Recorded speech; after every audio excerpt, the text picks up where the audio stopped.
butterflies are things that you have never seen. We know what we can trick you on. You swear to tell the truth, no matter what we prove. With faith I won't fail, I just need a sword. I openly provide and constantly prevail. I'm not a curse but a godsend. The greatest king allows this, set forevermore. My country I adore.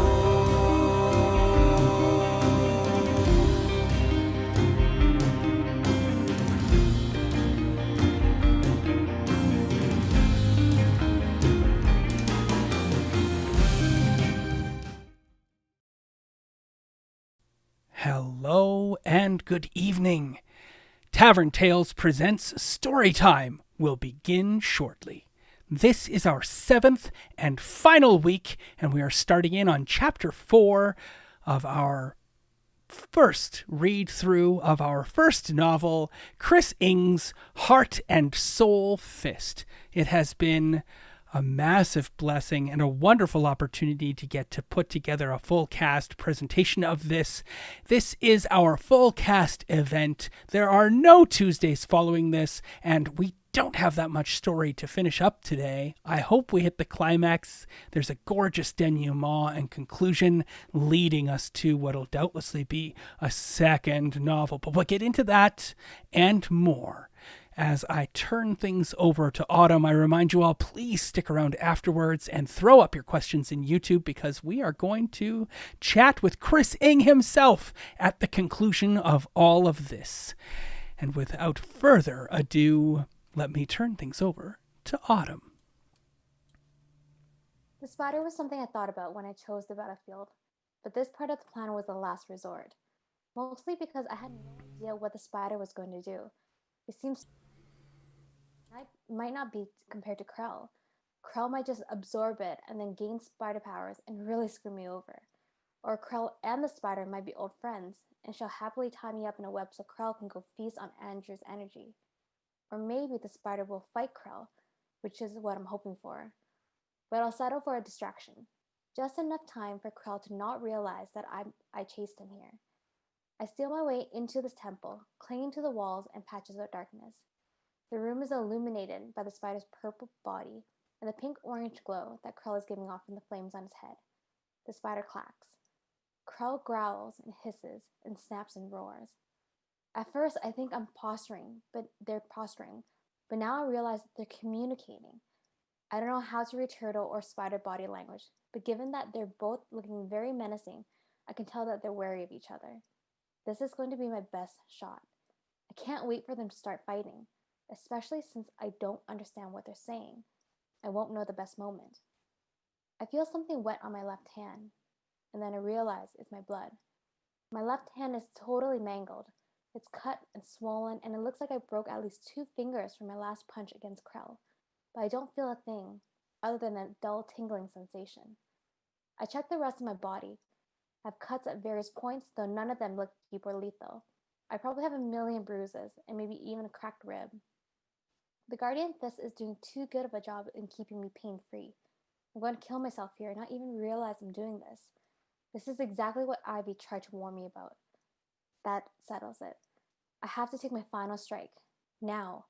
If I fail, then I run back and hope Machi is still here. I think about Andrew. I wish he were here to tell me he believed in me and that I could do this.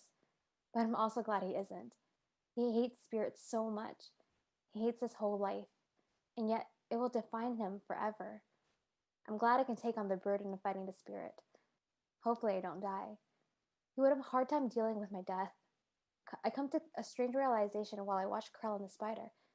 I was okay with risking my life to protect Andrew because I knew that if I died, Star would be there for him. But she can't now. I would be leaving him all alone. Well, at least I know my family will be there for him for the rest of his life, even if he marries someone else. Hopefully Fernando will keep an eye on him too. Once the two of them realize they're both honor students, they're going to be good friends. What the hell am I doing? Standing here in the dark and contemplating what will happen after I die. No more moping, Jane. No more worries. Clear mind, steady soul, strong stances. The whole moment seems to go in slow motion. I run lightly on my feet, using just the smallest amount of soulfist energy. I think I see one of the spider's eyes glance at me, but she doesn't take any action. The spikes on his shell were supposed to protect him from someone climbing on his back, but now that I'm holding the spear, they're actually useful footholds. I slide up to his back and I'm on his shoulders before he even notices. He looks up and starts to reach for me, but it's too late. I already had the tip of the spear aimed perfectly at the center of his scar, the weak point in his armor, the spot where Archer almost killed him. I might not kill him, but this is going to hurt him a lot. I don't say anything when I do it. I just breathe, cycle the energy, and use the Guardian Fist to slam the spear as hard as I can into his shell. There's a bright flash of light as the jade in the spear absorbs the sudden surge of the Soul Fist power. And then darkness. And then some more darkness. And pain. Incredible pain. I can't tell where it is though. It feels like it's everywhere. It's such a deep pain that I don't even know how to respond. I can't cry, I can't yell, I can't call for help. Am I dead? My eyes part open a little. I see a blurry brown light, and then I hear a ringing in my ears and a constant muffled sound. The pain becomes a bit more real. My right arm. I try to open my eyes wider and turn my head to see what happened to it, but I can't. I feel like I'm stuck as an observer in my own body. Jay. Is someone talking to me? I can't hear. Whoever you are. Jane. Q here? Jane. That's me. Who's talking to me? Jane. Andrew. My eyes flutter open. Andrew's looking down at me. We're still in the spirit world judging from the brown sky, but I'm not in the temple anymore. Andrew. Oh, you're alive. You're alive. He holds me closer. I feel like it should hurt more to move, but all I feel is the pain in my arm. What happened? I whisper. You tried to use the spear on Krell. It didn't work. I managed to turn my head a little. The red ribbons are wrapped around my entire right arm. What? It's bad, Jane. The spear shattered, and a lot of it went into your arm. I think the ribbon can keep you okay until we find someone to heal you. The Haruk have stuff like that, right? Yeah. I try to sit up, but I can't. Andrew helps me get upright, though I have to lean on him. Why didn't Krell kill me? He doesn't realize I took you yet. I used the ribbon to drag you out of there. It's a very smart ribbon. Krell... He's still taking to the spider. Why? I ask. I don't know. I swallow. It hurts to swallow. Let's go before he finds us. I sent Machi away. Andrew says. I feel my stomach drop. What? Why? He was our only way out. I can't get us to the gate now. I can't cross in and out of the spirit world. And you're not even supposed to be here. You're supposed to be the first one sent back. I told Machi I didn't want to go first, and he listened to me. I am the guardian, after all. Andrew. I sent him away because he was scared. He already did a lot for us. Your family is safe, and he brought Krell. And I think Krell knows who he is now, so that could be dangerous for him. It seemed like the right thing to do. Why are you so calm about all of this? I can't fight anymore, Andrew. Once Krell realizes what happened, he's going to kill me and absorb you. It's over. Running was our only choice. It's not, actually. That's why I'm calm. He smiles. Everything is going to be okay once you have your head a little clearer. Are you feeling any better? I guess. I look at my arm. It's held rigid in place by the ribbon, which isn't a good sign. Okay, then let's finish this, once and for all. I'm so confused, Andrew. What are you talking about? He leans in and kisses me. It's a very soft kiss, which I'm grateful for, because anything the least bit passionate would probably have me rolling on the floor in agony. When he kisses me, he reaches out and takes my right hand, cradling it in between his. I feel warm. All of my anxieties washing away, all my fear. Even the pain is starting to subside as I bask here in the embrace of my boyfriend. I didn't realize love could be so powerful. I'm only sad that I can't experience it more. I wish Andrew had more time. But if I have to die, then I'm happy to die here, die like this with someone I love. When the kiss is over, I feel completely renewed. In fact, I feel really different. I move my right arm and there's no pain. No pain, and I can move it freely. Andrew, what did I gasp? I hold out my hands, then I look at myself up and down. I'm glowing blue. Oh my god, you didn't. I didn't even think this was possible. How can. I turn to look at Andrew. He's very calm, but it's difficult to read his expression. How is it possible you gave me part of the guardian power? I didn't. I gave you all of it. Andrew, that's not possible. That's not right. When you're dealing with the Guardian, nothing is impossible. And I've thought hard about this. It's the right thing to do. He says.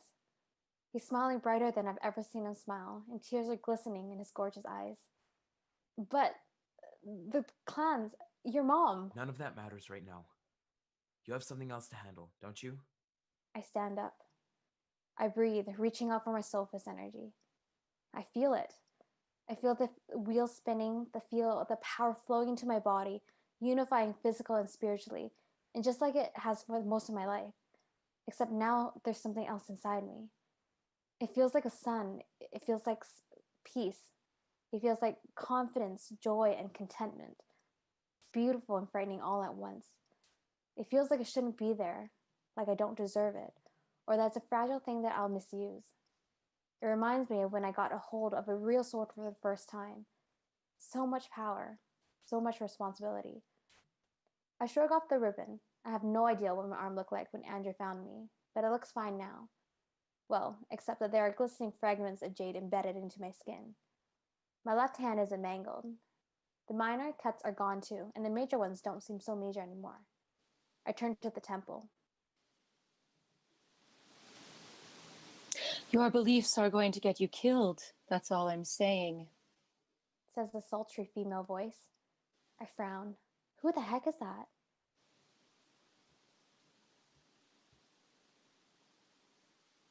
These aren't beliefs, they are facts. That voice I recognize. Krell. For someone who claims to have gone beyond a spirit of pride, you sure are prideful. The woman's voice says. By the way, your Haruk slithered away when you weren't looking. What? I hear Krell stomp around. Andrew, who's the other voice? I ask. Huh? I don't hear any voices, just Krell and the spider making monster noises. Right. Of course.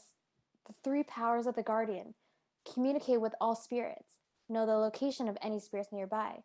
Immunity to illusions. Oh god. I really do have the Guardian power.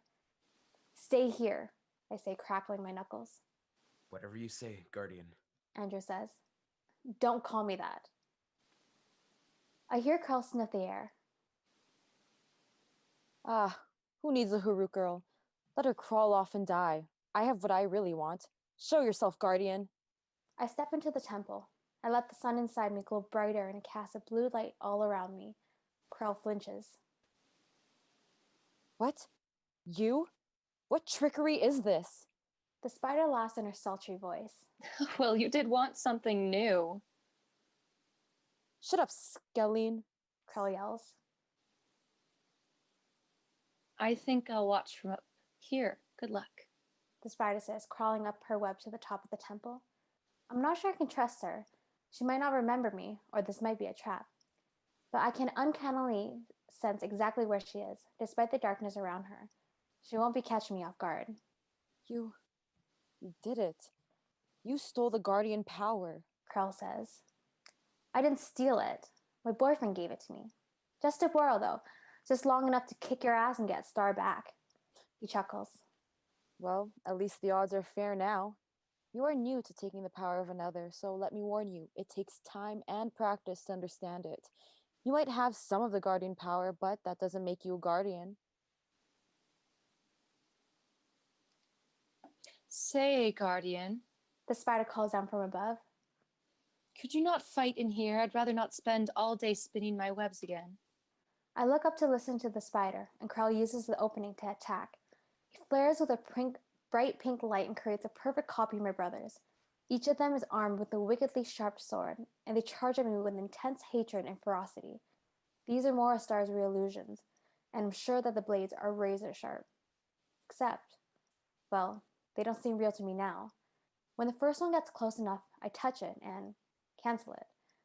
I don't know how else to explain it. It's like closing a window on a computer. You just click that red X and it's gone. That's what it felt like. Touch, touch, touch, touch, and they were all gone. Krell roars. Ah, I see, I say. In the face of fear, you use aggression. Gives you a sense of control. He charges. I pull energy into my muscles, both from the Sophist energy and the guardian power inside me. My body glows turquoise. Krell leans forward to bite me. I grab his snout and slams his mouth shut. I twist and throw Krell through the door, sending him bouncing down the stairs of the temple. Thank you. The spider calls down. I look up. You and I need to talk later, I say. I rush out of the front entrance. Krell is picking himself up. I rush down the stairs, charging straight down the middle. Krell's hair flames turn bright orange, as do his eyes. He lets loose a frightening infernal river. The dragon fire is even hotter than what he used when he attacked Andrew's house. As it travels up the stairs, I can see it melting the rock. I jump.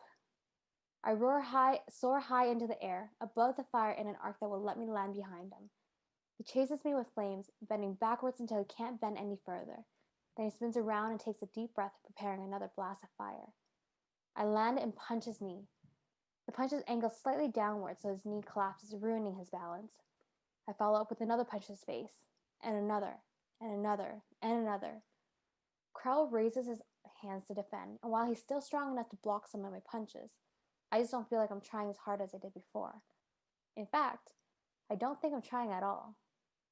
What would happen if I used the Guardian Fist while I had the Guardian power?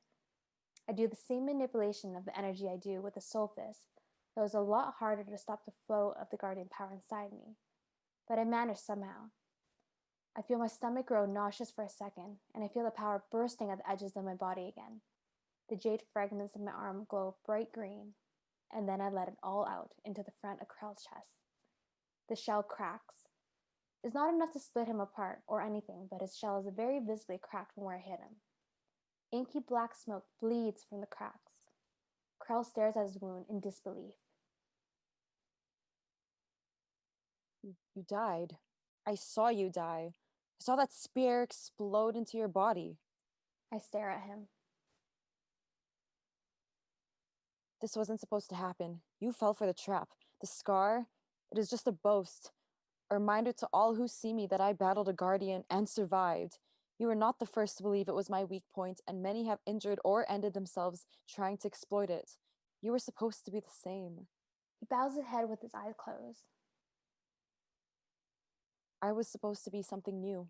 I was supposed to be the spirit guardian. And I will be. The inky blackness oozing from his wound wasn't spiritual energy. It was the same ability that he used to create the vines. I had been bleeding out of him for his whole speech, and now it was enough to wrap itself around each of my limbs and around my torso. The thorns turned inwards, preparing to pierce me. I swing the ribbon with my left hand and snare Krell around the torso. I pull him in and unleash another guardian fist right at his wound. The cracks widen, and the dent I put in the shell deepens. I feel like I could punch all the way through if I wanted. Krell screams out in pain and falls to the ground. The vines vanish. He's not fighting back anymore. If I hit him that hard somewhere unarmored, say his head, he'll die for sure. I take in a deep breath and focus the energy. I yield. I stop and lower my fist. What? I yield. Krell says. But you can't. You're a spirit of pride. I don't know why I say that. It does make sense based on what I know about spirits of pride, but it feels something else. It's almost as if the guardian power itself is confused. I yield to you. Krell says one last time. Then he shakes and shudders and lets out a low groan. Suddenly, waves of spiritual power ripple out of Krell's body. I gather up my power and brace myself for a counterattack, but the waves don't get any stronger, they get weaker. Krell withers within his shell, which seems to be getting smaller by the second. He opens his mouth and lets out another groan. 4 orbs fall from his mouth: pink, orange, black, and dark red. He sighs and shudders once more. Yeah, he's definitely getting smaller. The spikes are gone from his shell, the flame gone from his head. The shell has turned from black to a gentle tan color. One last burst of spiritual energy comes rippling out of him, and then it's over. Krell is only about the size of a person now, and he looks, well, a lot more like a desert tortoise, but his eyes are like galaxies. You're not a spirit of pride anymore, I say. What are you? Krell stands and examines his feet and chest. There's no more scar from Archer, no more dent for me. I'm something new, he says. He bows. Then he turns and starts walking slowly away from me. See you around, Guardian, he calls back. Andrew appears from behind some stone blocks and rushes over to me. What was that? I think he's a different kind of spirit now, I whisper. Is that possible? I didn't think so, I say. Are you gonna let him go? I look at Krell. It's true, I could stop him right now. Something tells me that I should let him go. He's not really the same spirit he was a minute ago. This version of him deserves to have a chance, I think. Maybe something good will come out of it. I look down at the orbs and touch them one at a time. Black and dark red confuse me. They feel quiet, yet powerful. The orange is raging hot, obviously the dragon fire. When I touch the pink, I feel a star. I pick up the orb. Well, You said that I would just know how to do it. Andrew points out. I guess I could try. I'm not sure what I did exactly. It felt like it was a treasure box with a secret lock, and I was the only one who knew how to open it. Pink light streams from the orbs, and suddenly I feel weighed down. I'm carrying Star in my arms. Star? Her gorgeous lashes flutter open, and her aqua eyes focus in on me. Jane, She whispers. You okay? you saved me? She asks. Yeah, of course. We're friends, remember? She nods and smiles weakly. I kind of remember what happened. I remember when he used my power. I think I hurt some of your family. You did nothing. It was all Krell. But we're not going to worry about any of that right now, Hey, Star. Andrew says, peeking over her. Hey, Andrew. We get Star to her feet, and we each grab an orb. I look over at the temple. I don't understand why that spider was just talking to Krell. Andrew says. Neither do I. And I want to ask her, but I don't think now's the best time. Besides, that gate brings us back to Vegas. We literally just took a private jet from Vegas, But it was fun, you have to admit. Star says. I smile and sigh. Yeah, but I think there's a faster way.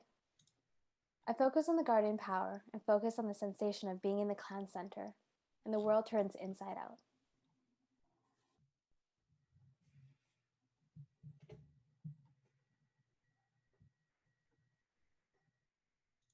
Die! Hold! The first cry came from the nearest hooded clan warrior. The second came from my uncle. The clan center is packed with warriors with my uncle at the lead. Once they see me, though, they lower their weapons. You did it. Daniel cries out. The brothers all pile in and crush me with hugs. Dad sneaks in too. I let them do it. I see out of the corner of my eye that my uncle is dismissing the warriors. A few look at me and my families with curious looks, but no one dares to question my uncle.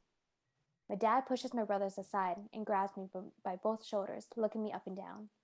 Are you okay? Are you? He got slammed pretty hard, I say. He's supposed to be sitting down. We have the healers on the way. Daniel says. Uma, too. She's not gonna be happy. I look at all of my brothers more carefully. They have all taken a bit of a beating, but I don't think any of them will need to be hospitalized. Daniel's face looks unmarred though, which I'm sure Hannah will be happy about.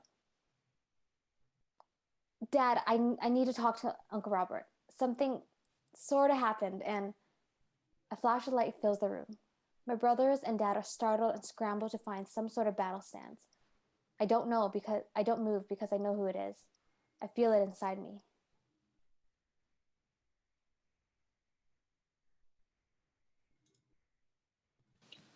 Come on, Krell, I'm here to finish what I started. Where are you? I'll cut you to ribbons.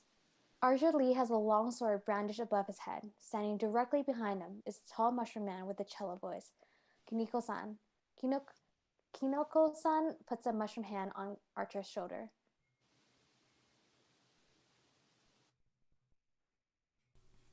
Archer, calm down. Krell is not here. We are in the mortal world. I blink a few times, surprised. I forgot that I would be able to understand Kinoko-san now. But nobody is looking at the old man or the mushroom. They're looking at the Hunter Guardian. She stands 6.5 feet tall, covered in blue animal fur from a beast that must clearly be from the spirit world. Her belt is adorned with teeth and claws in between other strange trinkets. There's a bow and a quiver of arrows on her back and a long spear in her hands. She wears a frightening oval with 2 wide eyes and gaping wide mouth, with feathers frilled around the edges. The mask is also blue, but has red marks coming from the eyes that look like tears. She slowly removes her mask. She has brown skin, curly black hair, and an intense gaze. She's beautiful and frightening, and more badass than anyone I've ever met. And she's staring at me. She looks at Andrew, then at me. Andrew, what have you done? I've never seen my uncle so differential. He happily cleared out all of the remaining clan members except for my brothers and Dad. They were with Kinoko-san, who apparently was a skilled healer. He insisted on working on Star too, even though there wasn't any physical damage. Uncle gave us the clan's conference room, the only room in the clan center that has air conditioning and proper furniture. Andrew and I are sitting on one side of the table, while Archer sits on the other. The Hunter Guardian stands at the head. I don't think she does much sitting. We just finished telling her about everything. I didn't leave anything out, not even what Star did. I feel like somehow she would know if I was lying. The Hunter Guardian's hard to read. She's so quiet and still. May I see the Obi? The Hunter Guardian asks. At first, I'm not sure what she's talking about. Then I take the ribbon out and place it on the table. It leaps off the table a moment later and spins into her hand. She turns and gives Archer a questioning look. What? I thought it would be cute. He says. You know, red string of fate and all that. You're Korean, you get it, right, Jane? My jaw drops. You gave me that because of a stupid tradition? There's an ancient Chinese legend that says that when two people are bound to be married to each other, the gods tie a red string of fate around their little fingers to bind them together. Korean and Japanese cultures have similar legends. Well, it is also incredibly powerful, as you found out. Archer says. And it's a good thing. I like old traditions. This. Did you call it a ribbon? The Hunter Guardian asks. Isn't it? I say. This ribbon is much more powerful than you even realize. I'm surprised that you understood that it could bind the spiritual energies of 2 people together. Without it, I don't think Andrew could have placed the guardian power into you. But that is fortunate for us because it will be a simple thing to put it back. Oh, good, I say. No. Everyone looks at Andrew. No? The Hunter Guardian asks. No. Okay. Thank you. Thanks for covering. I don't want it back. It should stay with Jane. Andrew, I say. Archer catches my eyes and gives me a signal to keep quiet. The Hunter Guardian looms over the table. Andrew Clark, we will not entertain this nonsense. For 161 generations, the guardian power has passed from parent to child.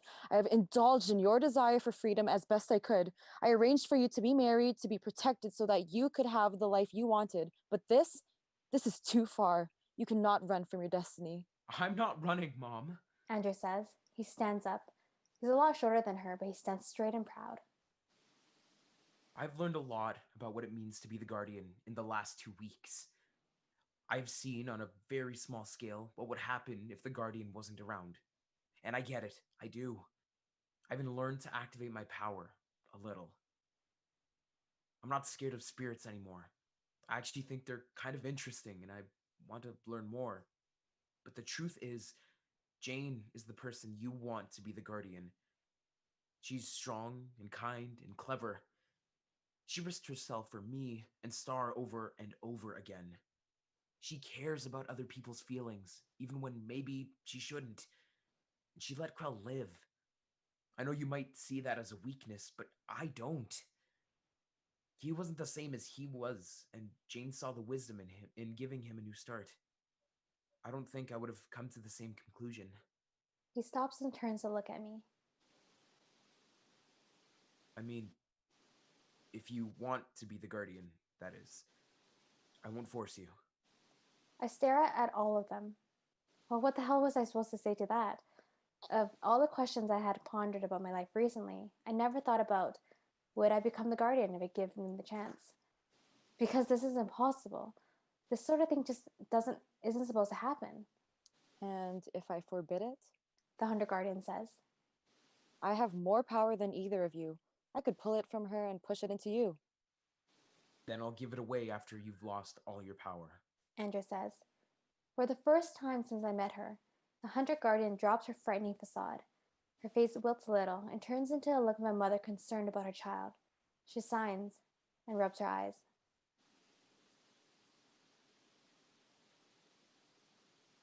Dad, Jane, can I talk to Andrew alone for a moment? She asks. I nod and get up. Archer follows me out the door and the two of us stand in the training center.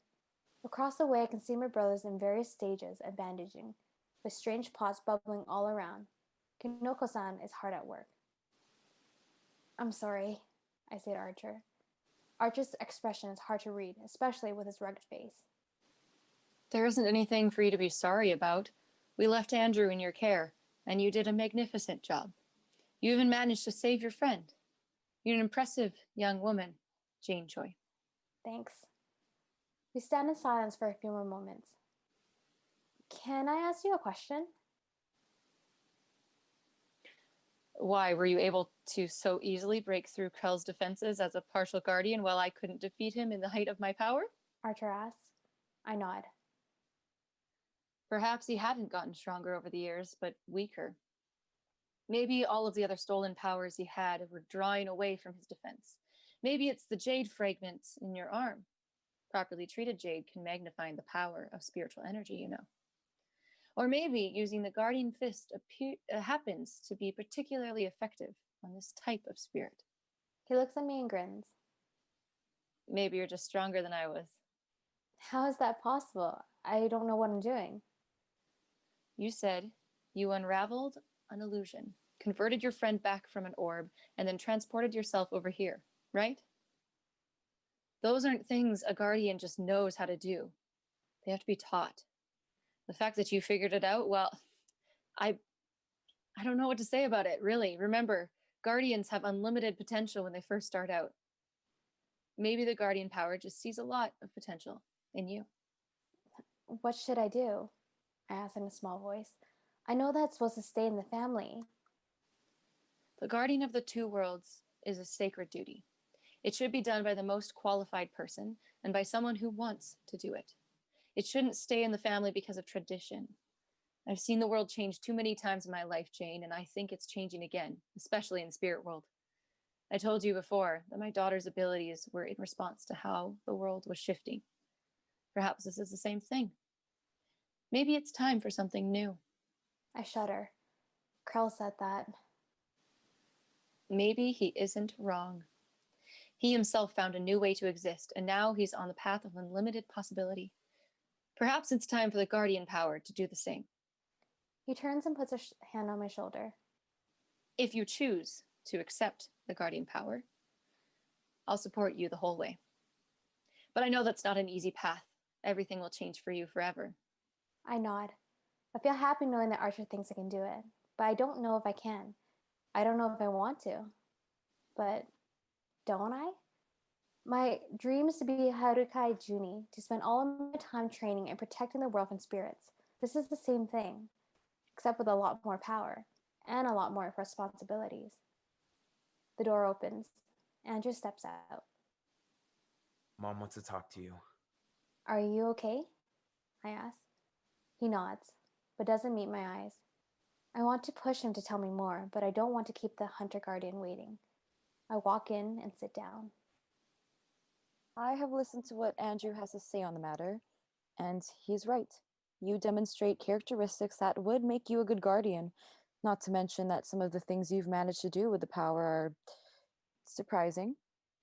Archer said I shouldn't be able to do things on instincts alone, I say. He's right. That being said, She takes a deep breath and crosses her arms. do you want to be the next guardian of the two worlds, Jane Choi? I swallow. I don't know, Good answer. It means you understand the weight of what I'm asking you. she says. I don't want to cause a rift between you and Andrew. I know you wanted him to be the guardian, He did his duty as guardian admirably. she says. What? To my surprise, the Hunter Guardian walks around the table and sits in the seat next to me. The guardian's duty is to maintain balance between the worlds and stop spiritual threats. The guardian power helps the guardian do that, and it is the proper use of that power that makes a guardian. Andrew saw a problem, an imbalance in the spirit world, and he corrected it. He gave his power to you, whom he judged to be a person of the right character and skill to restore balance. And so, he was the guardian, not just in name, but in action. For a couple of hours, at least. She smiles and disarms me. She's a lot warmer when she smiles. I couldn't be prouder of the work he has done, but he is right. He isn't cut out for all this. And the spirit world is changing very quickly. I'm afraid that if I force him to take it, some other entity would just steal it away from him. I have to choose another successor. Andrew agrees that if you don't want it, that he'll keep the power within him until I find someone else. So the choice is yours. What if I say yes? I say, my voice again very small. I'll teach you all I know. Eventually, the power will leave me completely, and it will be you who is the guardian. Until I have a child, I say. And if I stay with Andrew, it sort of stays in the family. It would, yes, but I'm not making that condition. I was wrong to have set up that ridiculous dating scenario in the first place, and I apologize for that. If you and Andrew want to get married and have a child, then you can. If you don't stay together, you'll still be the next guardian. And after that, how you choose to pass the power is completely up to you. One of the most difficult parts of this job, Jane, is that you make decisions alone. No one can stop you, and while that sounds nice, it can be lonely and confusing. I want to do it, I blurt out. I want to be the guardian. She smiles gently and bows her head. Then I welcome you, Jane Choi, 163rd Guardian. I will have the historians record Andrew as the 162nd. That would be nice, I say. Thank you, Master Guardian. The Hunter Guardian laughs. Her voice is deep and mellow and intimidating, but her laugh is warm. My name is Carol, she says.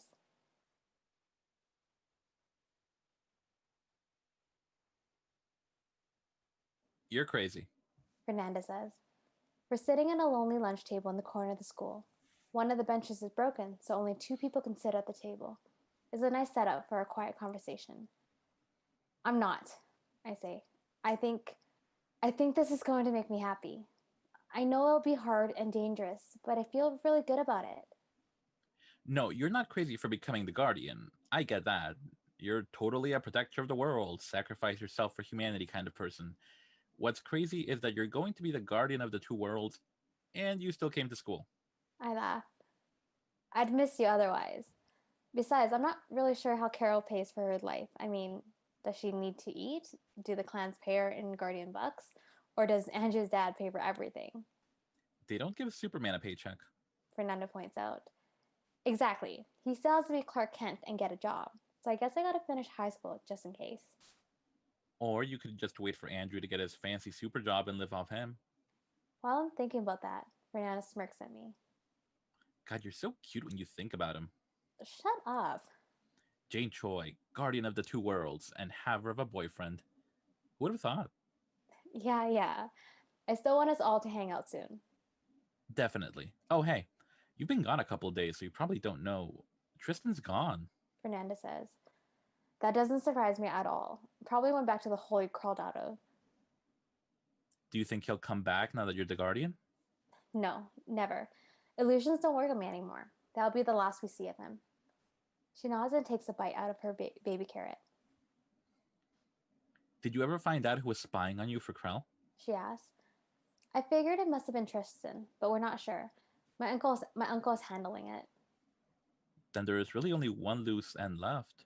Fernanda says. Huh? Oh, what? Star? What about her? I ask.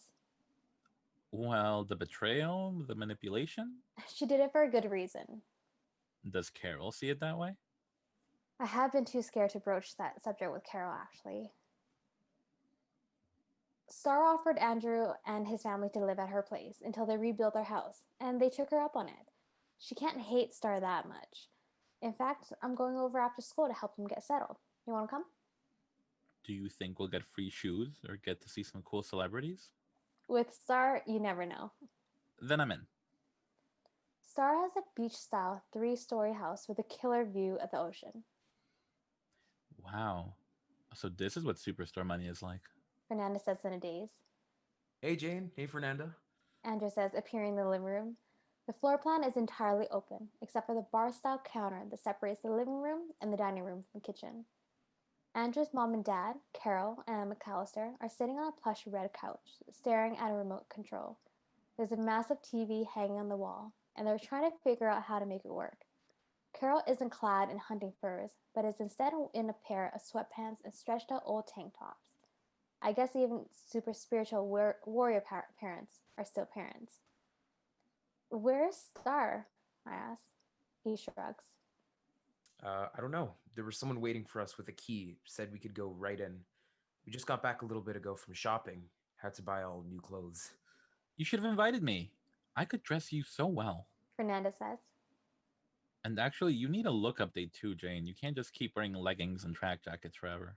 My look is iconic, I argue. Your look is lazy. I'll invite you next time. I only got a few essentials for now. Andrew says. I need some good suits for debate team. You're on debate? For Cavendish Prep? Fernanda asks. Yeah, why? Oh, geez, we're going up against you in a month. You're on debate. I'm the captain. Fernanda says with a flick of her hair. And I'm going to crush you. So beware.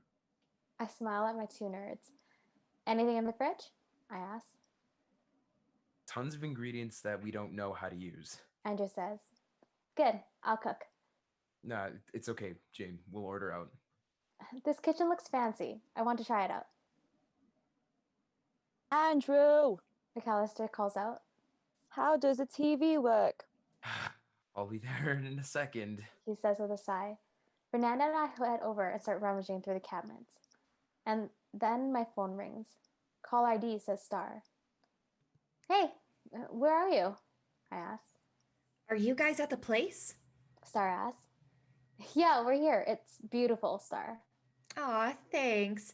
It's one of my favorite houses too. Did you see the fridge? Fernanda opens it and I gasp.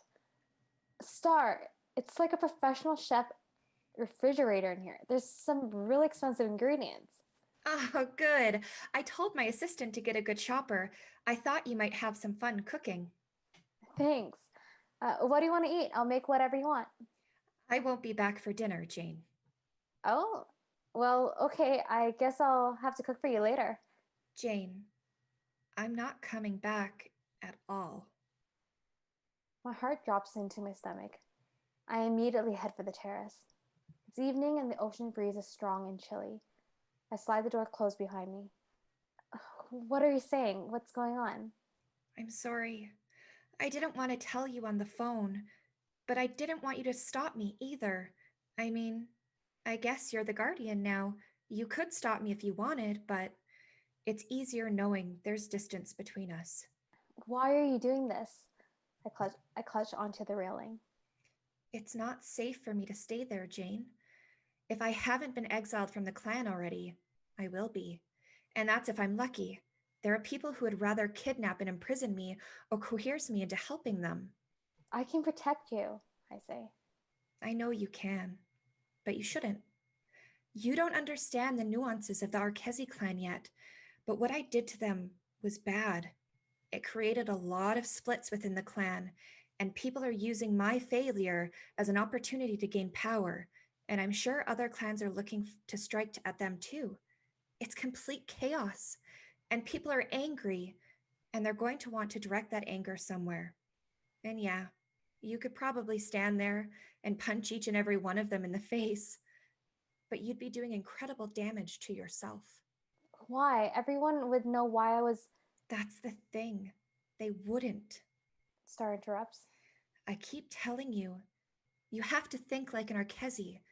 You're immune to our illusion, sure, but they don't have to attack you in order to attack you.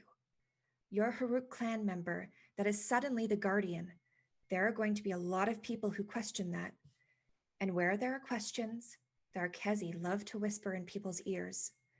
You're going to have to spend a lot of time earning the trust and faith of everyone.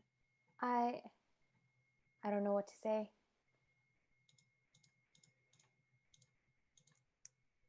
Oh no, I lost my spot.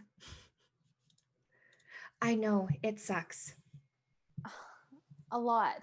I did all of that to save you. And you did. And I appreciate it. I'll owe you my life forever, Jane. And someday, we will be able to live in the same place and be real friends. But for now, this is just how it's going to be. Where are you going? Somewhere safe. Somewhere that no Arkezi will be able to get to. Will I be able to contact you? Will I know where you are? She laughs, though I'm not sure why. Yes, you'll know exactly where I am. And we'll stay in touch when I can. We sit on the phone in silence as the ocean breeze blows past me.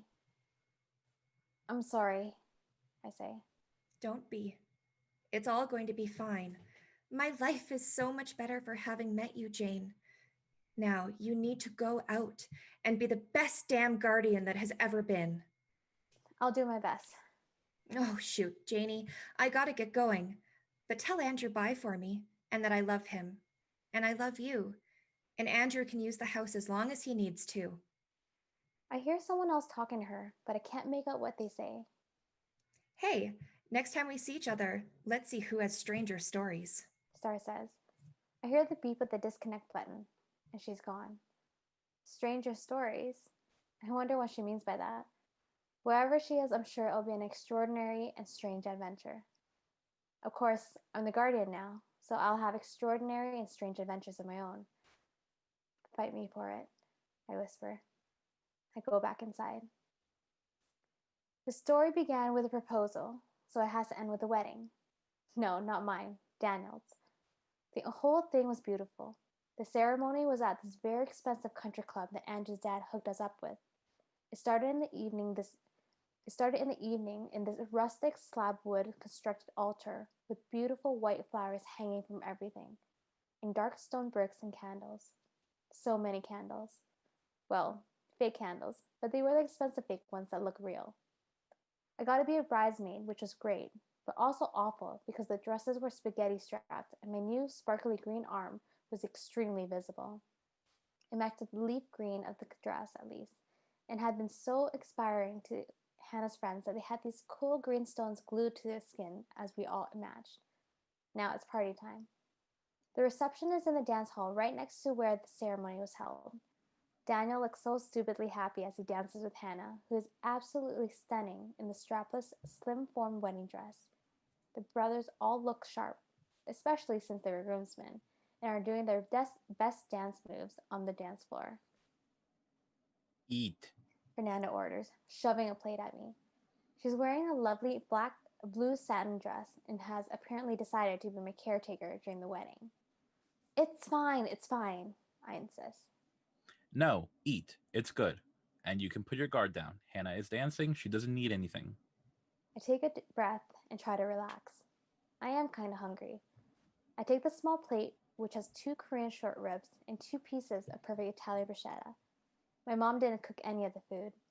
She'd been the quiet and contemplative mother of the groom for most of the wedding, but she looks very content and is happy to be around so many of our South Korean relatives who flew in.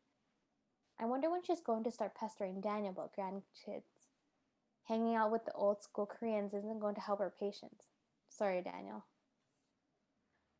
That was good. I put the plate down. Thanks. Sure thing. Now that you're fed, I can go back to hunting. Hunting? I say It's a with a laugh. wedding. It's a wedding. You gotta shoot your shots. Go for broke. Seek out love. She winks. Try not to be too mad at me. Okay, I say. She slips off to the dance floor and starts dancing with Henry. Oh no, Fernanda, don't do this, I say with a sigh. Ha, I told you. I spin around to the table behind me. Sitting there is Peter and his boyfriend, Marcos, both of them looking sharp. Marcos is doing some sort of victory dance.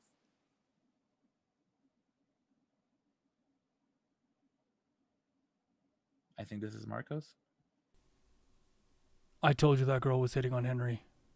Yes, fine. You get a point. Peter says, making a mark with a pencil on a small sheet of paper. Are you keeping score? I ask. I didn't realize this was more than that. Hi, Jane. Yes, well, Peter likes keeping records, but the fun part is making the predictions. Marco says. And then when you're tired of eating or dancing, you can check in on your bets and see how you're doing. Oh, Peter, let's ask her. He says. Come on. Ask me what? I ask. Peter sighs. He wants to know what you think of that. He says, pointing. I follow his finger until my eyes settle on the opposite end of the room. James is standing at the side.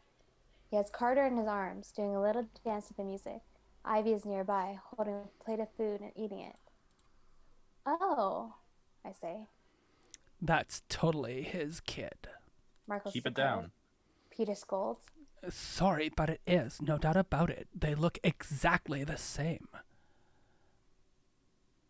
Carter's a baby. He looks like every mushhead baby in the world. I stare at Carter and James' arms. I guess I could see something of a family resemblance, but James had told me that Carter wasn't his. Unless he didn't know. I'm going to skip making a bet on this one, boys, Smart. That's why she's the best of us. Peter says. I cross over to my mom and dad, who are sitting with a group of my South Korean relatives. When they see me, they both rise and hug me tight. Oh, geez. I'm gonna be a wreck at your wedding. Dad says, tears streaming down his face. He smells like white wine, and I think is cutting maybe a little too loose. I need to finish high school first, I say. My children are all growing up and leaving me. Dad declares before falling back into his chair and resuming his conversation. My mom fusses over my dress. I am incredibly proud of you, Jane. I am also very angry because I will never stop worrying about you. You worry about all of us all the time, I say. Well, now I have new reasons to be worried. She finishes fussing and hugs me. We say nothing but lean into the hug for a little bit. Go have fun. She orders. Thanks, Amma. No drinking. Yes, Amma. And no sneaking off with that boy. Yes, Amma, I say. I sigh by sign with a smile. I start wandering through the dance floor, keeping an eye out. Think fast. I reach up and grab the short rib that was just chucked on my face. I frown and bite it. What are you doing? Asked Henry. Just checking your reflexes. I guess it's true. I'm never going to be stronger than you now. I'll have to find something else to be good at.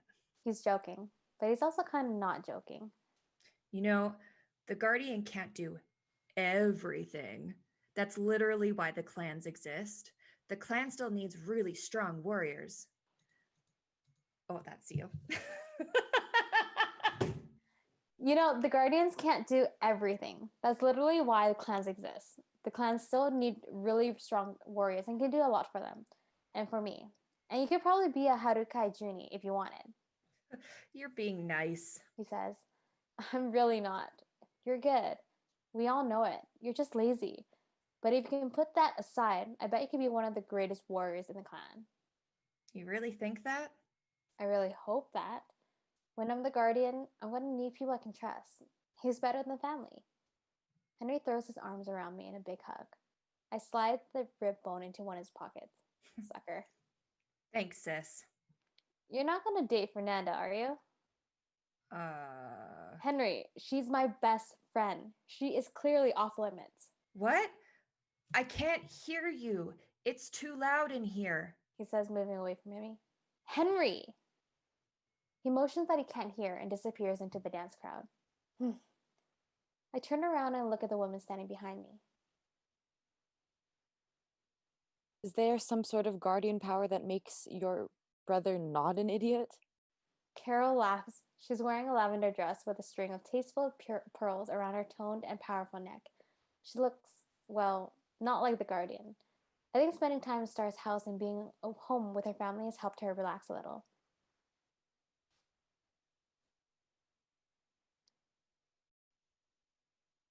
I don't think so, no. Well, then what good is this power anyway? I smile brightly. She frowns at first and, realizing I'm joking, cracks a smile back. And Andrew said your school finished last week? Yeah, summer's here. Good. Then your training can begin in earnest very soon. I nod. I'm ready. I know there's a lot to learn. There is, but enjoy these moments. There will be enough time to worry about the world. Sometimes you have to take some time for yourself. As if on cue, McAllister appears from the crowd and takes Carol's hand, kisses it softly, and leads her onto the dance floor. She towers over her husband, but anyone watching wouldn't doubt the love they have. The song slows down, and the couples start to pair up. Hannah and Daniel head to the center and dance cheek to cheek. Carol and McAllister do the same. So do Henry and Fernanda. Dang it, I really need to stop that. Right now, though, I'm standing on the dance floor alone like an idiot. I scan around. Where's Andrew? I shrug and step off the dance floor. Maybe it's time to check a few things, anyways. I stop by my table, pull out my phone out of my purse, and head outside. The night air is warm, but not intolerable. Stepping away from the pounding music is a nice relief, though. This terrace is gorgeous and overlooks the golf course, which is now bathed in moonlight. I unlock my phone and head to social media. There's a new video posted with the title, OMG, Star and Lemon really eat these rare fish. I open it. I mean, is this even legal? Says Lemon.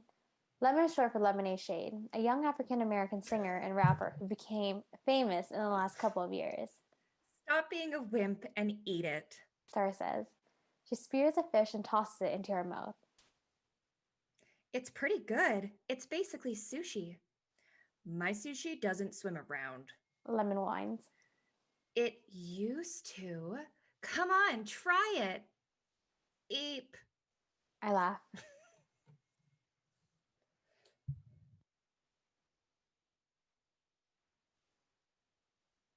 Did Star post a new video?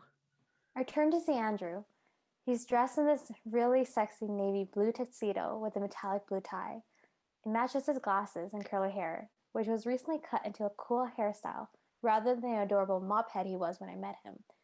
He too has his phone in his hand. Yeah, I say. Remind me why this keeps her safe? Star posts videos and updates all the time. She's filming a reality show and she does these live video chats and stuff. You can pretty much check in on her at any point of the day and get a sense of what she's doing. Which puts her in more danger, doesn't it? No way. There are millions of people watching Star. The Arkezzi are strong, but they can't convince the whole world that Star didn't exist, I say.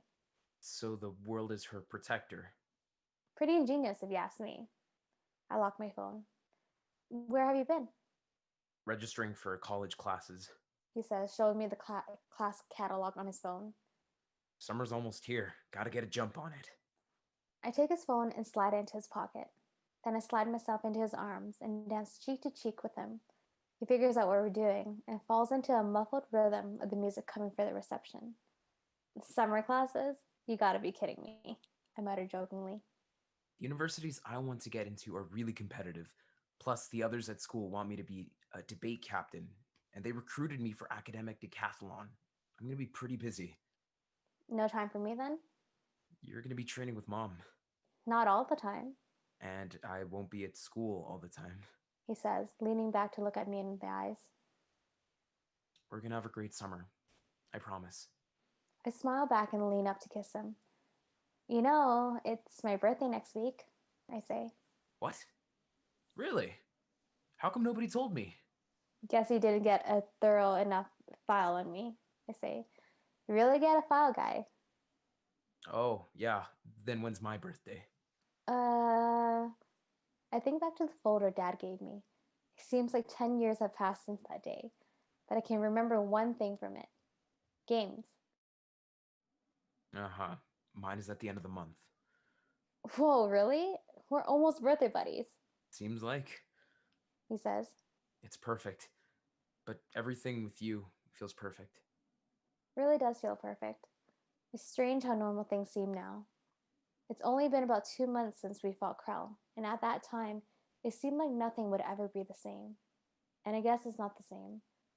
Months ago, I had never been on a date, didn't know what to do with my life, and wondered if I could ever share a double life with anyone I knew. Now I have a boyfriend, a superpower, a best friend who carries my secrets, and the beginning of a new adventure right in front of me. Life can change so very fast. I'm grateful for you, I say. Andrew's about to say something, but Fernanda comes rushing through the door. Jane, it's cake cutting time. Thanks, I'll be right there. I link arms with Andrew, and we rush inside to do battle with a wedding cake. You guys are out, and I would just like everyone to know that this is the end of Heart and Soul Fist by Chris Ng, starring Autumn Dang as Jane Choi, Kerrick Chevarria, as Andrew Clark, Robert Choi, James, and Daniel. Which, hindsight, playing two brothers was not the best of ideas. But nonetheless, Paige Fossheim as Star, Jane Choi's dad, who doesn't have another name, and Henry. Velvet Divine as Fernando, Mom, and Peter. And who would have thought that Velvet would sit there quietly almost the whole night tonight and get literally the last 5 minutes for all three of her characters. Marisa Roggeveen as Ivy, Archer, Hannah, Skelline, Machi, a bunch of jackals, and any other character that we figured no one had.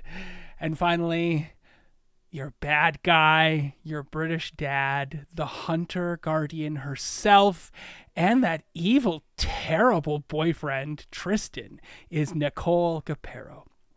I'm Kyle, the producer of Tavern Tales, and I just want to say thank you very much for listening all the way through this. And to my 6 friends here, thank you so very much for this delightful, entertaining, and super interesting opportunity.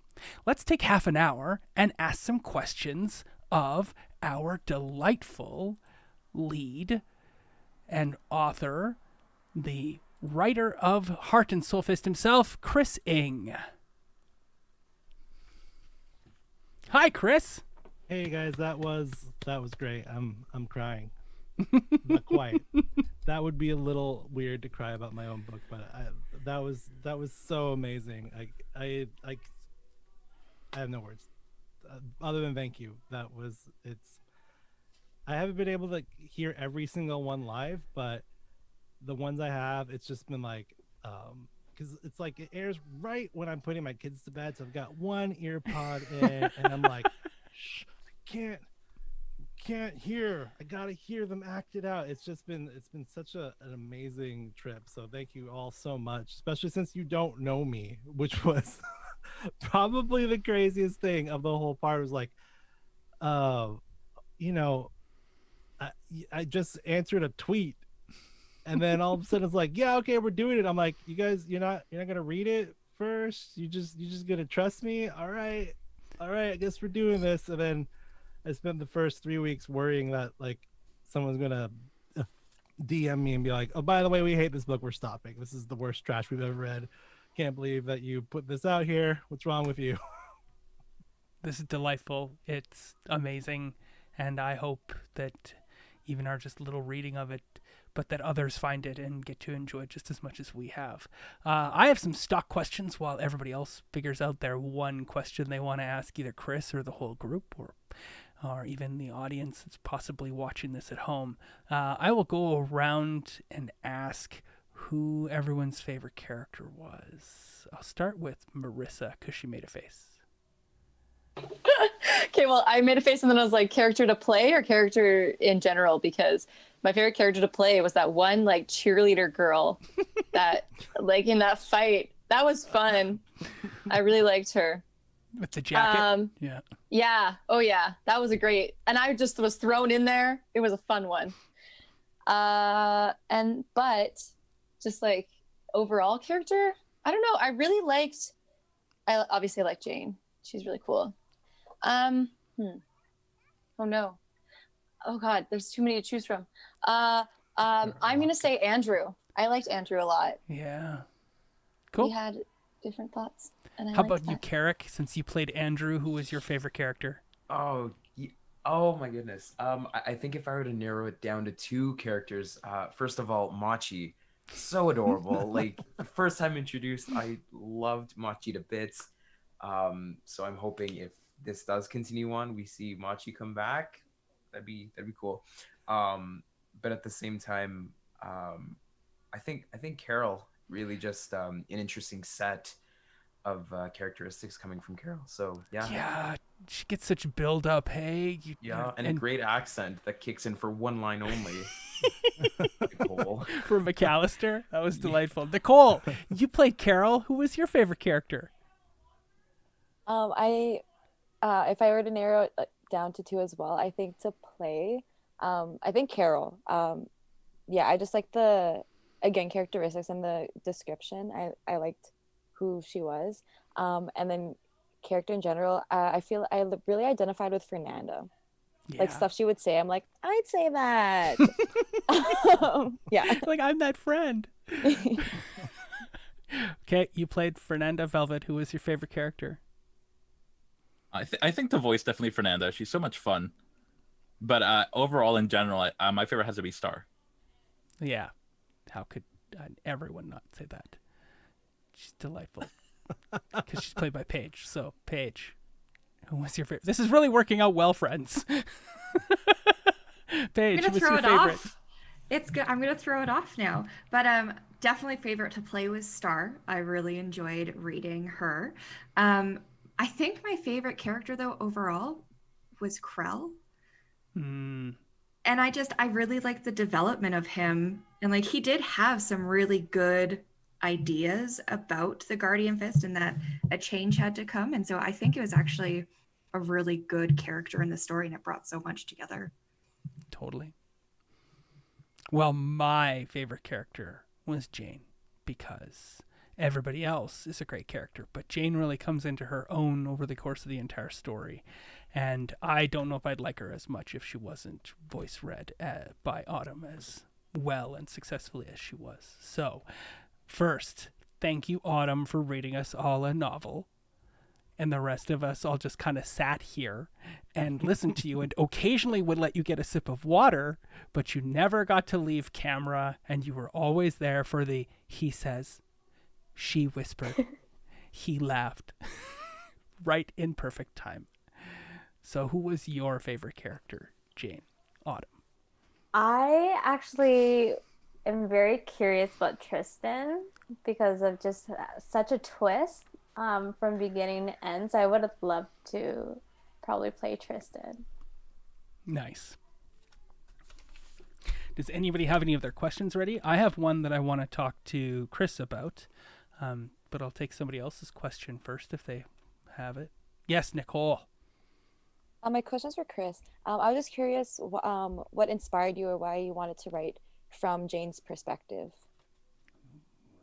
Okay, so this is sort of a convoluted story. I actually wrote the original version of this story in 2011. And I won't break it down into my entire life story, but at the time I was in the middle of a career change. I was studying to be a teacher, and I knew 2011 through, it was like or actually I think it finished in 2012. It must have been 2012, spring of 2012, because I was finishing my teaching degree and I was about to have my first kid.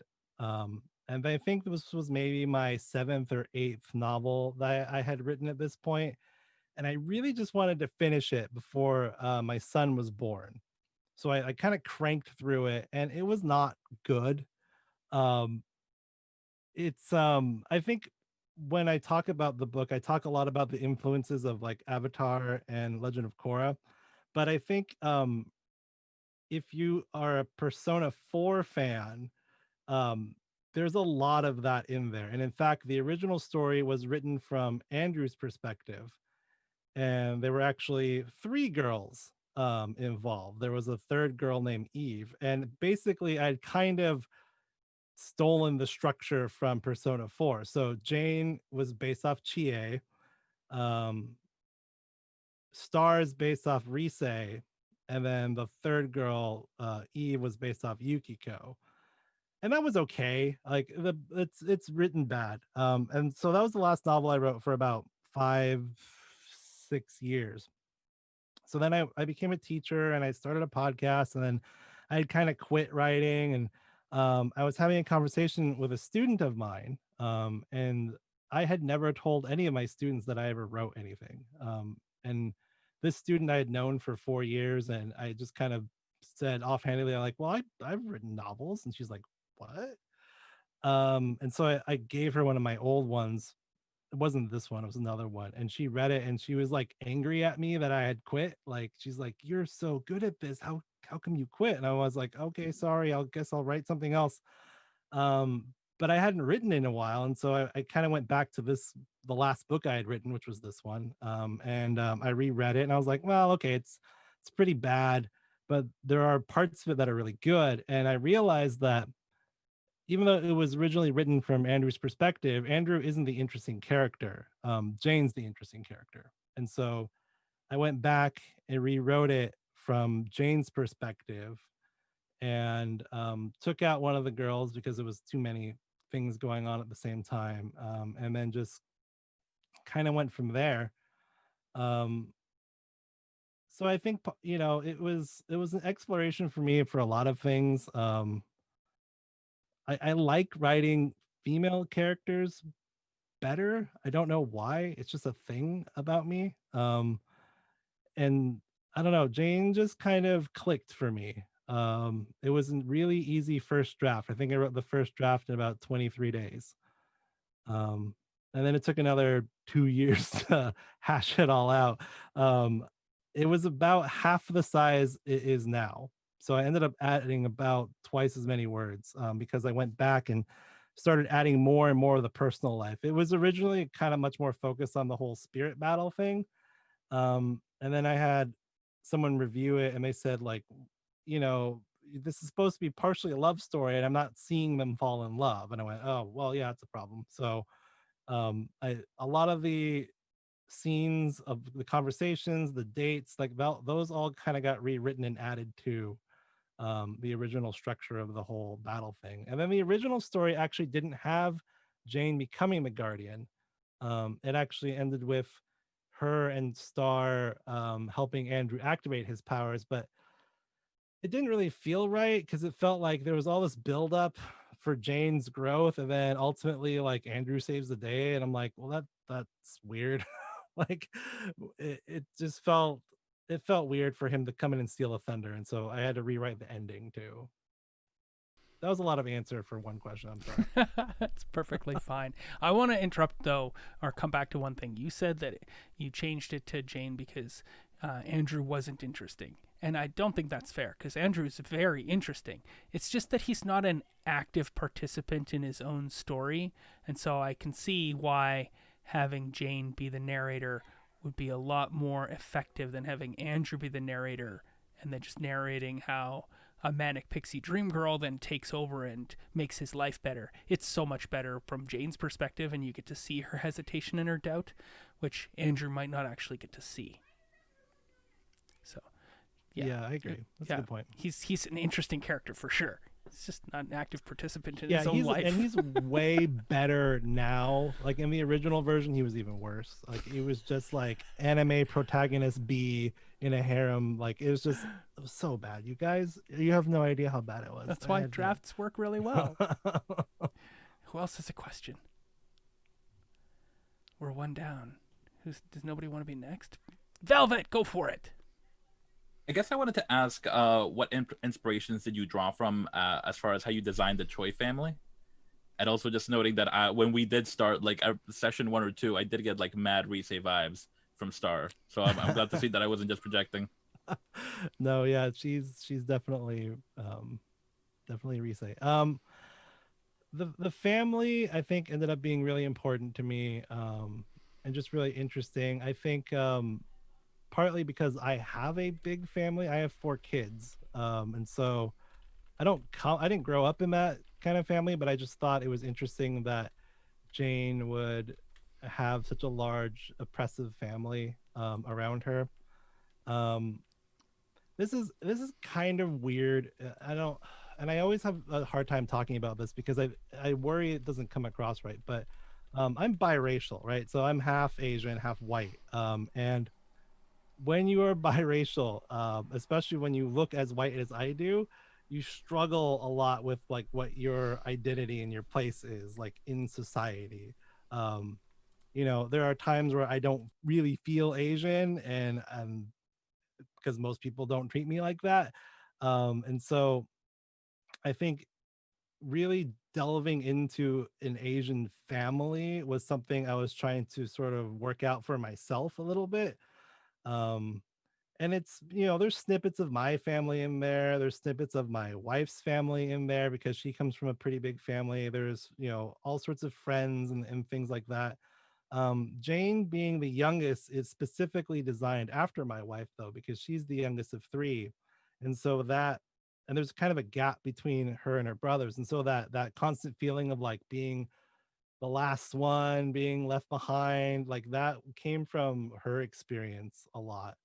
And I have one brother. I have a really good relationship with him. And so I really loved writing just a big family where everyone was like really loving toward each other. And I knew that in a giant, like battle sort of scenario, like you need a supportive family. I think one of the YA literature tropes I hate more than anything is sort of the absentee family. And I get why they do it, because if you have too much of a family, then your character can't do anything. But I really wanted to show adults that were active, that Jane could talk to and get advice from, but also were flawed because they were the reasons she was in the mess in the first place, were these adults that thought they knew what was best for her. And yet they also kind of redeem themselves because they end up being on her side. It's just there's a lot of mistakes, and I like the mistakes, and I love the family loved each other enough that no matter how many mistakes they make, they're going to stick together through it. That's awesome. I completely agree. There's too many Percy Jacksons out there with a mom and nothing else. Harry Potters, yeah, Katniss Everdeens. It's just like the whole cavalcade of familyless teens, and I think it's not particularly useful anymore. It's even like that in like Disney movies. All the princesses, like their family's just gone. Right. Which is why I think I liked Moana so much, because like Moana had a little bit of more of that stronger family vibe. Fair. Yeah. Who's got a question? 2 down. Autumn, go for it. This piggybacks on a comment that you just made in terms of just more of an identity, so having your identity reflected within the story. Is that why you had chosen to keep Korean words within the stories, such as bodegi, oma, instead of using an English word for it. Yeah, I think it comes from like my own personal cultural experience is a little weird. So I'm half Asian. I'm 1/4 Korean, 1/4 Chinese. My dad is half Chinese, half Korean. And if you run in Asian circles, you know that's kind of weird. And that's happened because my dad grew up in Hawaii. And when I say that, all the Asians go, "Oh, okay, yeah, sure," because the cultural rules in Hawaii are so completely different than anywhere else in the world. It's its own culture. The everything is just intermixed and combined together. And so like I don't have a lot of like Korean or Chinese cultural quirks, but I have a lot of Hawaiian ones. So like I called flip-flop slippers because that's what they're called in Hawaii. And I remember dating my wife and she's like, "What are you talking about?" I'm like, slippers. And she's like, "Slippers are like what you wear in the bedroom when your feet are cold, not like that's a flip-flop." But I'm like, "Nah, it's a slipper." Like so I just knew that part of those things, like I don't wear shoes in my house. That's a very Asian thing. See, Nicole's laughing because I know she knows. It's just like there's kind of weird things that no matter how Americanized you get, there's like cultural holdover, I think. And so I wanted to express that. And I know everybody's is different. And like I had a really good friend growing up who was Filipino, and he like his parents wrapped the remote control in saran wrap, and like that's like a kind of a thing I've heard like a couple Asian families do. It's like there's just weird glitches in how you process. And so I think like it seems ultra natural to Jane, but I think from an outsider it probably would look weird or a little bit odd, which is actually something I touch on in the second book. Is there's a whole sequence of Andrew going over to the house and it is not going well because of all the weird cultural glitches and just like the inconsistencies and that kind of sense of like not feeling like you have your footing under you. So yeah, I hope it worked. Like I said, I was drawing on an experience that wasn't entirely my own because again I don't have like a super Korean experience, but um that's what I was going for sure. Cool. Who else has got a question? Kerrick. So I noticed that you said that this was sort of based around concepts within Avatar: The Last Airbender and The Legend of Korra, which I just realized that it kicked in now.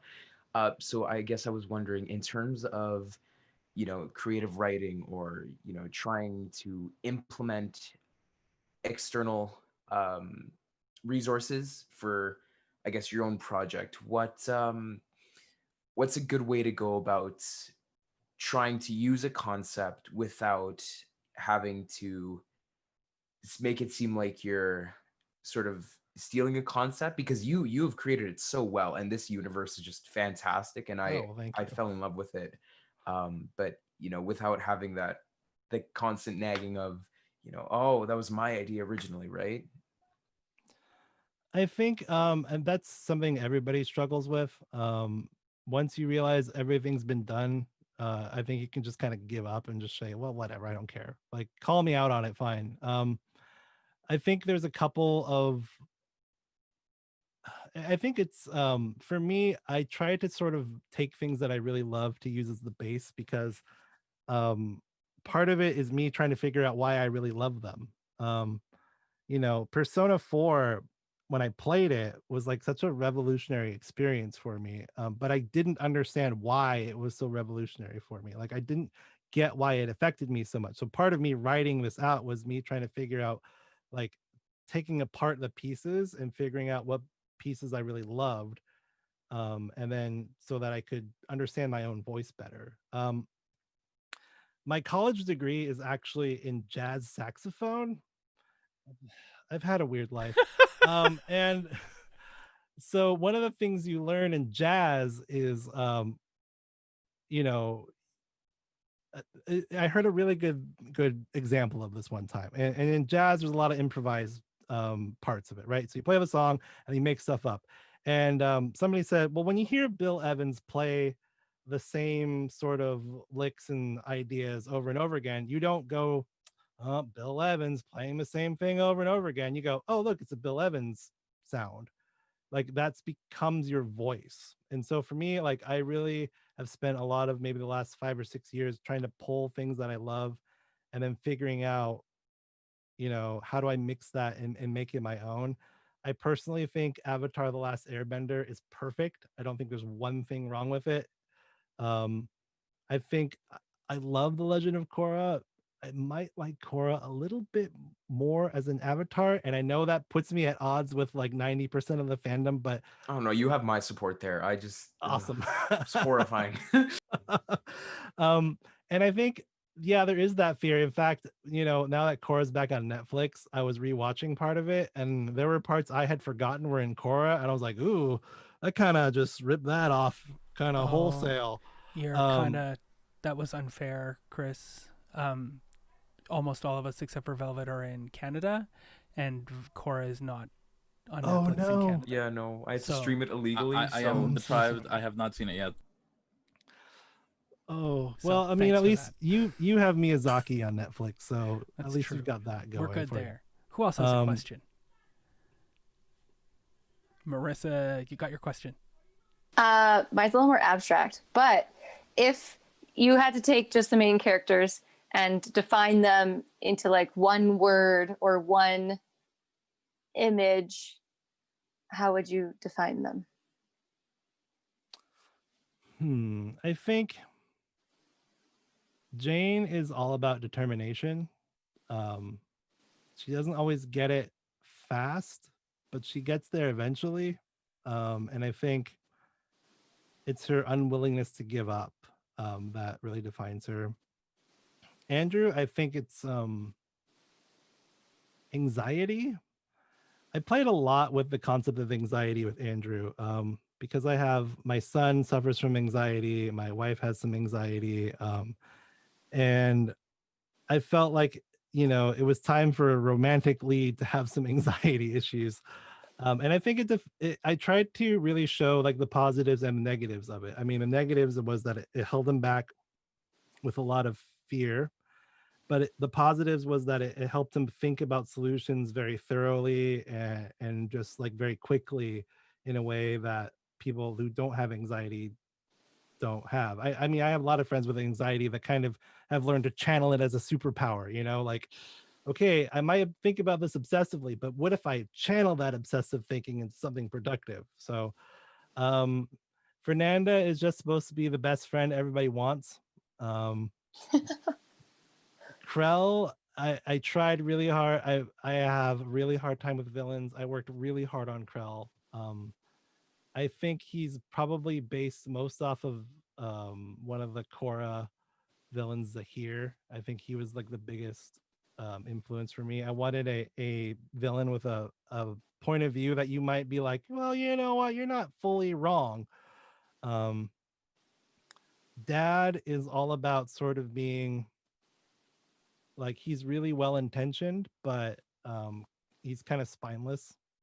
Mom is all about being really like the directing stereotypical Asian mom, but like dropped back maybe 2 or 3 steps because I didn't want her to be a stereotype. Like I wanted her to come across as still being loving and reasonable, I think.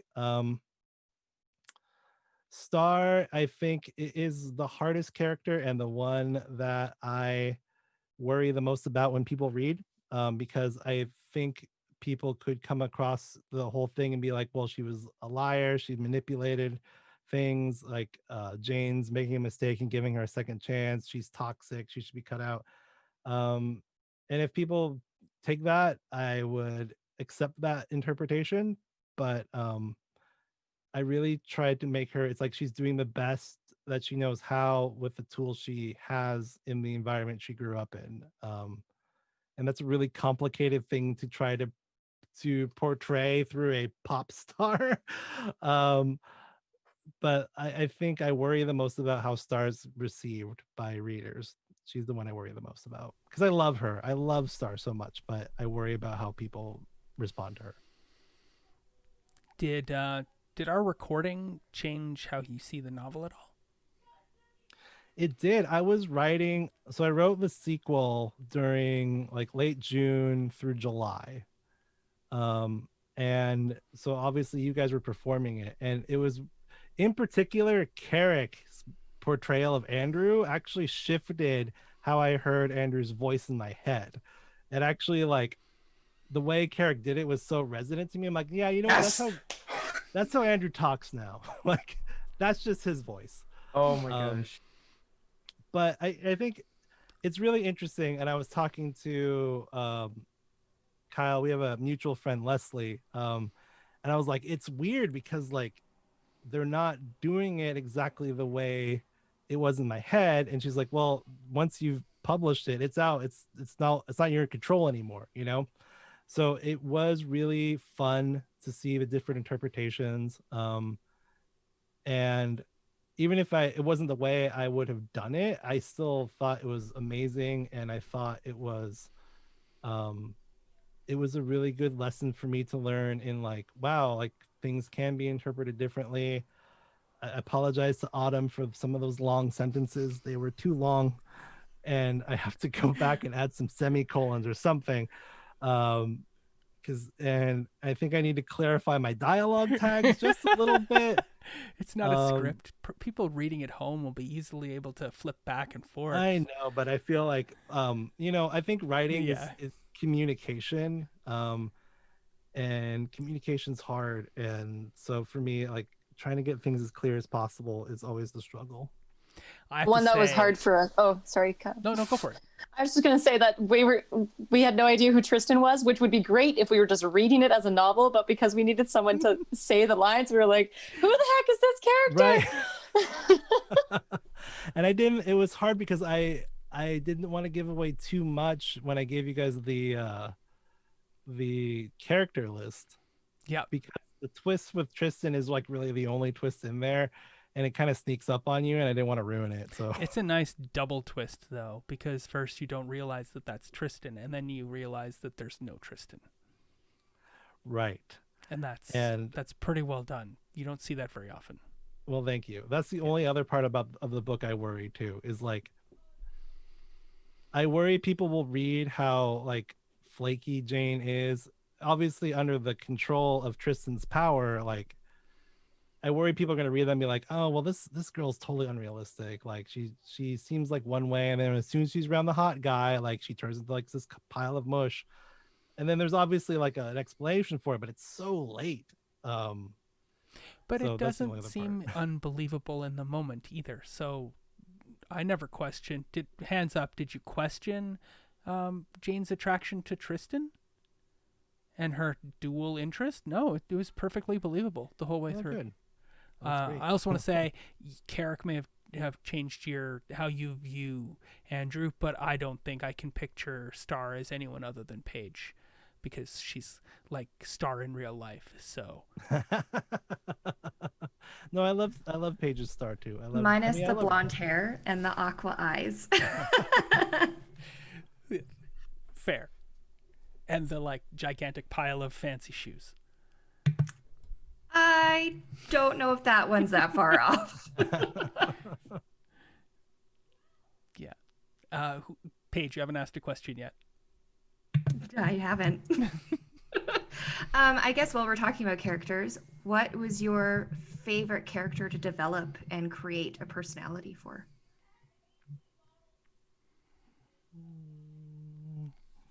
I always am excited when I get to write Fernanda. I don't know what that means. I'm always like, oh, good, a Fernanda scene. I think James is really interesting in a low-key way, which is why part of like there's a novella between the first two books, and really there's a whole story just centered around James, because I think there's a lot there. Oh boy. Sorry. I think James was super fun to kind of build the mentor figure. I mean, I love mentor figures. And for it to be her older brother, I thought was kind of fun. Archer is super funny. Archer scenes are always great. Um, yeah, I don't know. This book was pretty easy to write. I know people don't like to hear that, but it's like it just all these people just sort of fell into place pretty fully formed. And I was happy about it. That's awesome. I loved how the brothers are just the Ninja Turtles. Oh, they are. Oh man, I didn't even realize. Oh, they are. Henry is cool but rude. Yeah. Oh no, they are the Ninja That's Turtles. not that is literally anytime you put 4 male characters together, they wind up being the Ninja Turtles. It's just this one's the smart one, this one's the leader.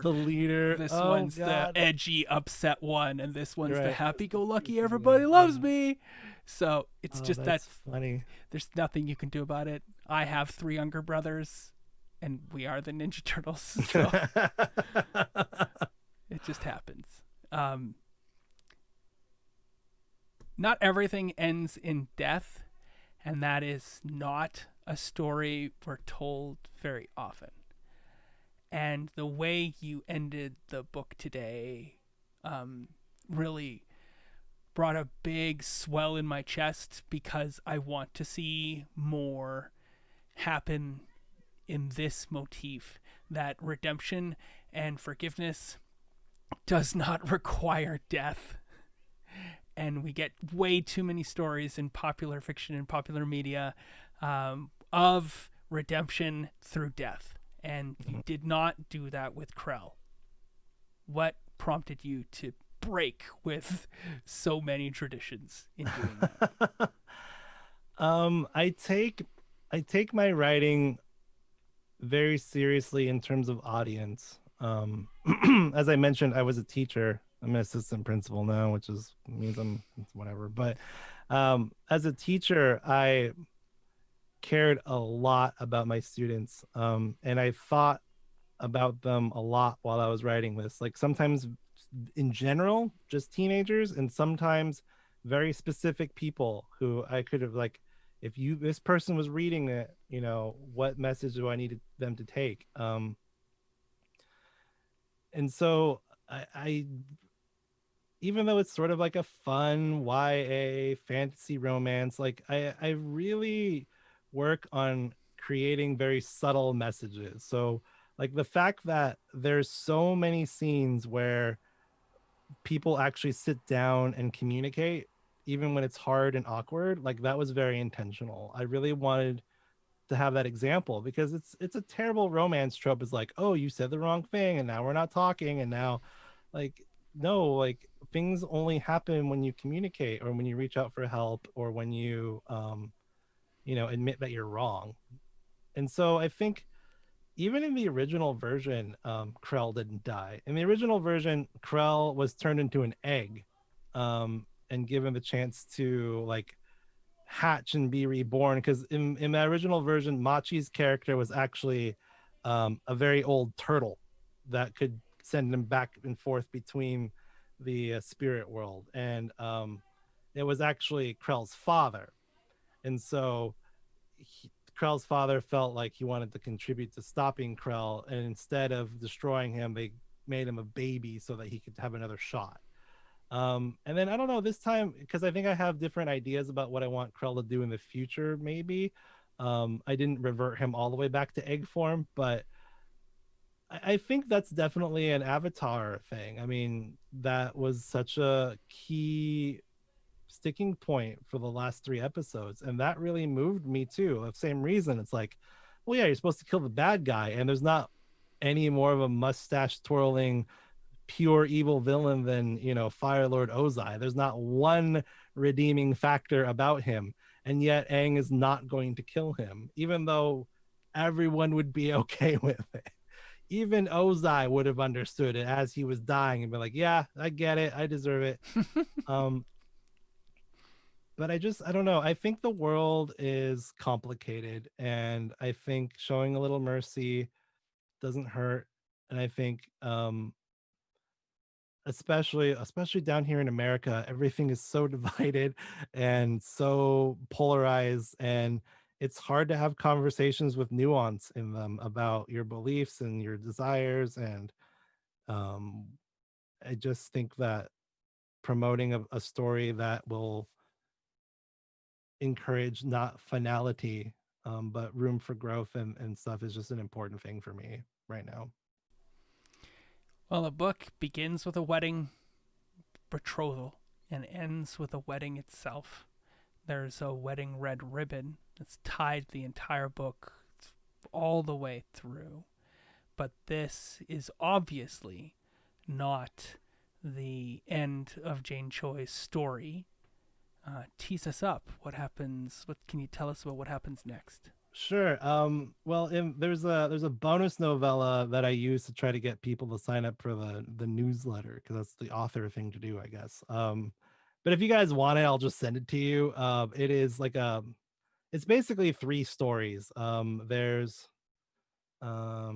one where James and Ivy kind of go to fight an old spirit that they fought when they were kids, and they kind of hash out some of their issues. It's really I really like writing that one. It's like I said, I think James is interesting. I think the relationship with him and Ivy is really interesting. Fun fact, Ivy used to be named Lily, and then I realized I had a character named James and Lily, and I went, oh, I can't do that. That's like too many Harry Potter vibes. Um, and then there's another story called Starlight Fallout, which is actually written from Star's perspective. And it kind of delves into what Star's doing after the story, and then kind of shows the intricacies of what her power looks like from her perspective, and also like some of the Archesi clan complexities that she kept kind of alluding to, but we never saw. And so I kind of outlined that a little bit more. I think it's fairly interesting. And then the third story is called Training Day One, which is like Jane's first official day of training with Archer, and starts to sort of build out like how the Guardian power actually works. And then, like I said, over the summer, I wrote the sequel, which is called Spirits of Summer. Ooh. It's structured a little bit differently. I was having a hard time because I wanted to cover a lot of different ideas and themes. And I was having a hard time kind of cohesively building it into one long novel. And so I actually went with a sort of short story anthology structure, which they're a little bit, there's a through line that connects it all, but it's just sort of a bunch of different, it's basically Jane Summer. And all the weird things that happens, like she goes on a road trip with Fernanda. There's an awkward family dinner with her and the family. We get to meet the Creary clan. She makes a new friend. There's a lot of stories. Well, there's one story in particular talking about how the awkwardness of when like you start dating someone and then you try to merge your friend groups together. There's yeah, so there's just and then there's a couple of like more spirit focused stories where Jane's trying to figure out like, how do you actually be the Guardian? Is it just like smashing stuff? Oh no, it's not. Oh wait, this is harder than it looks, type of thing. So I really liked writing it. It was super fun. It's it's in cool down mode right now. In fact, I think in the next week I'll finally start going back to revise it. And then I probably have it done and published by February, maybe, if things go well. So, All right, you know. hands up. Who's back for book 2? I can't even see. I can't see your hands because you're your virtual screens. I guess no one's back. Well, if you want to, it's yours for the going. Or if anybody just wants to read it, or be one of my advanced readers, please let me know. Intend to do a live reading of book 2 whenever you've decided it is a completed and finished product. I have a few more questions left up, but does anybody else have anything they want to ask? You can ask Chris, or you can ask everybody here. Sure, Kerrick. So this is really off topic, but you said you originally majored in jazz sax, Yeah. tenor, alto. What was your main go-to? So I had them all. In combo, I tended to play alto, sometimes tenor, depending on the tune, and then in the big band, I played Barry, the big one, because I'm big. I'm like 6'2", so you need a lot of air for it. Also, it's an easier part, and it's way more fun because you get to hang out with the trombone section, and they're cooler. Trombone players are just generally cooler than saxophone players. Saxophone players are like a little bit competitive. Trombone They're players way too don't care. They're competitive. chill. Yeah. Only with the alto ones, I think. Yeah. Other than that, it's just Michael Brecker your way through a solo. Yeah.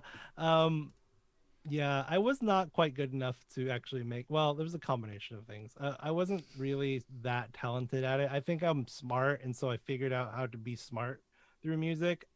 And I realized that like my last year, I was talking to a guy who was playing this amazing thing, and I'm like asking him about all the theory and the harmony structure he's using. He's like, I don't know, man, I just hear it.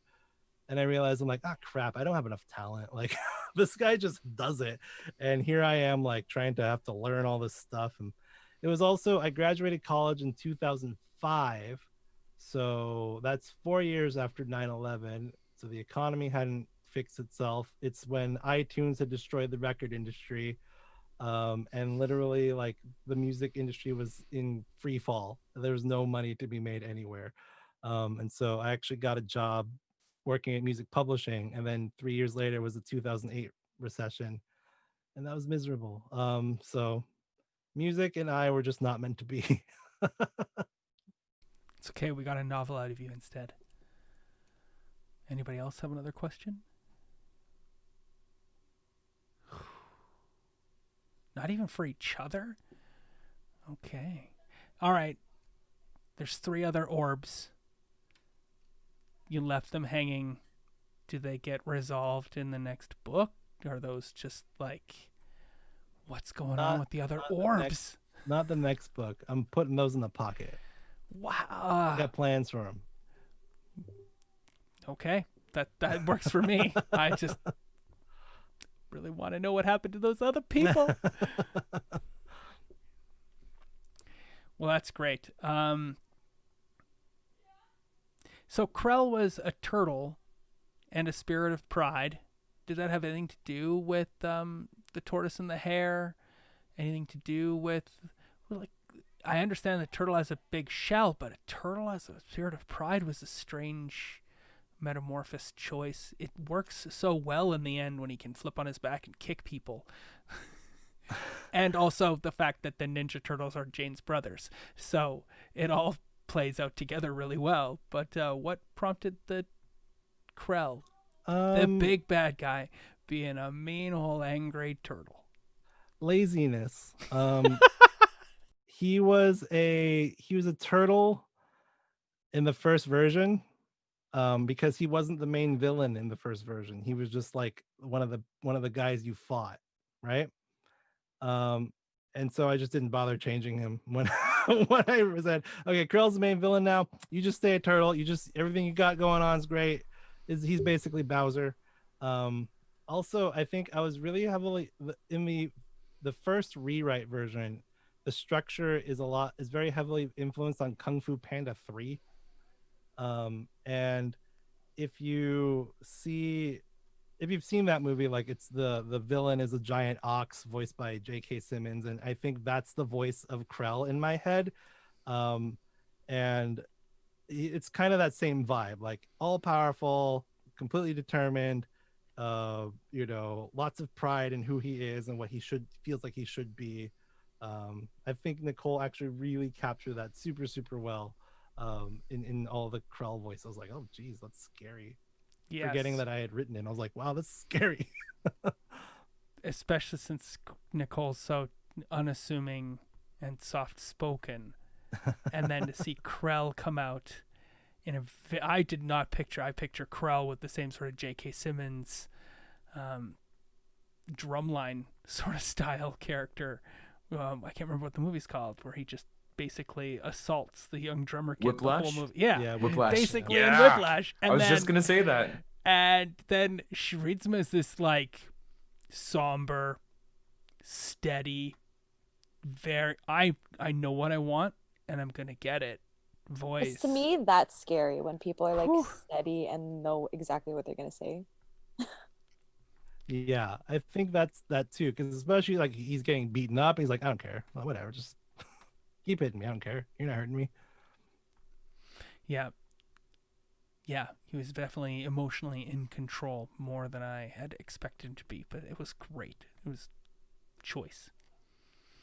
Yes, I'm very happy with this entire cast of 6 people, and I hope you all come back and do more of Chris Ng's work down the road when we get it. Yeah, well, and one more time, just thank you to all of you guys. You all were amazing. I hope this lands you lots and lots of jobs and fame and fortune and love interests and good luck and whatever it is you want in the world. I hope this helps you get it. Anytime you need anything from me, you just let me know, because I feel indebted to you guys over this. So thank you. Well, thank you for giving us your story to do with as we will. I hope we've done it justice. Thank you so much to my supporting cast of players of Marisa and Nicole and Velvet for playing all of the supporting characters in such a delightful way.